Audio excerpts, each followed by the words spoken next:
Welcome to Hernando Beach. Hernando Beach is divided into three major sections.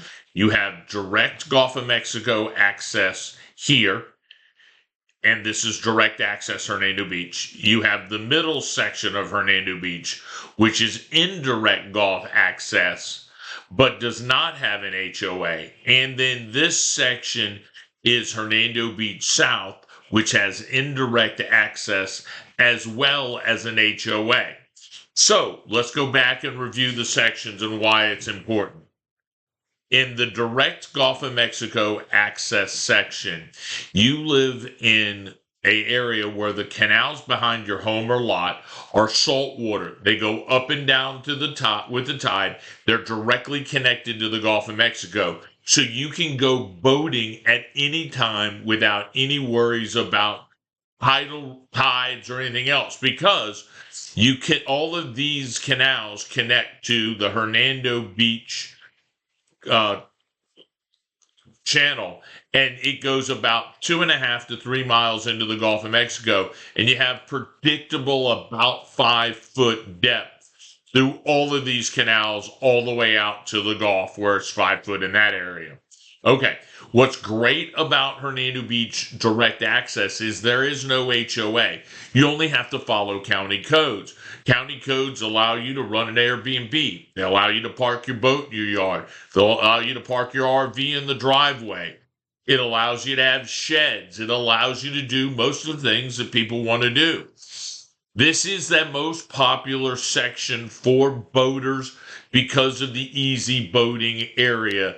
And it's really a super great place to live. In the canals behind your house, you'll see dolphin, manatees, sea turtles. Really neat seeing the wildlife. It is tidal. The water goes up and down with each tide. So there's a little current flow in and out on every tide. Now, middle Hernando Beach, this section right here is indirect Gulf access, meaning to reach the Gulf of Mexico, you have to go to over a boat lift that's right here. It's a transition between saltwater and freshwater. All of these areas are freshwater canals. They're blocked from access and tidal flow by a seawall right here.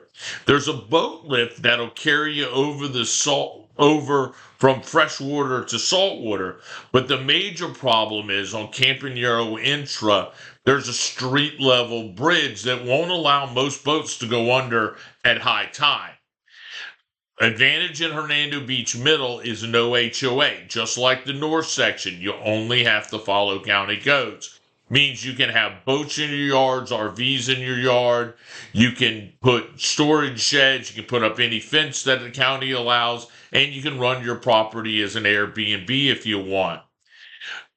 In Hernando Beach South, which is this section here, this is a heavy HOA deed restricted community that has indirect Gulf access, meaning these people still have to go through this boat lift to get to the Gulf of Mexico. The HOA is very restrictive. No overnight parking of boats in your driveway. They have fence requirements. They only got to be a certain kind of fence. They have an architectural committee that you have to talk to about the house design you have. It's a pain in the butt to live there. I know I lived there for a year, and they basically ran me and my wife out when they sent us a letter about weeds in our yard. And that was just too much for us. If you're not a hardcore boater, if you want to keep your boat in a marina, this is a perfectly fine area to live in, either the HOA section, Hernando Beach South, or the non-HOA section, middle Hernando Beach. Because to get your boat to the Gulf of Mexico through this boat lift is a pain in the ass. And the fixed bridge really screws with you on when and what you can do and what tide levels. If you're thinking or you've heard the rumors, oh, they're going to open this up to the Gulf. There's a channel that kind of runs there. They're going to come in. It's all bullshit. The channel and this area was blocked off from direct Gulf access by the Corps of Engineers and the Environmental Protection Agency for the state of Florida and federal government. What created Weeki Wachee Preserve blocked this area from ever having direct Gulf of Mexico access. And there's a berm around this entire area. And when that berm gets breached, the county comes out and fixes it. They're not actively going to let salt water. So all of these canals are fresh water, meaning they don't go up and down with the tides. They will fluctuate in height during the seasonality of our dry season and wet season. In summer, the canals will be a little higher because we're getting so much rain and there's so much charge into the aquifer. In the fall, winter, and early spring, they'll be a little lower as the aquifer is a little lower because all of these are connected to the aquifer.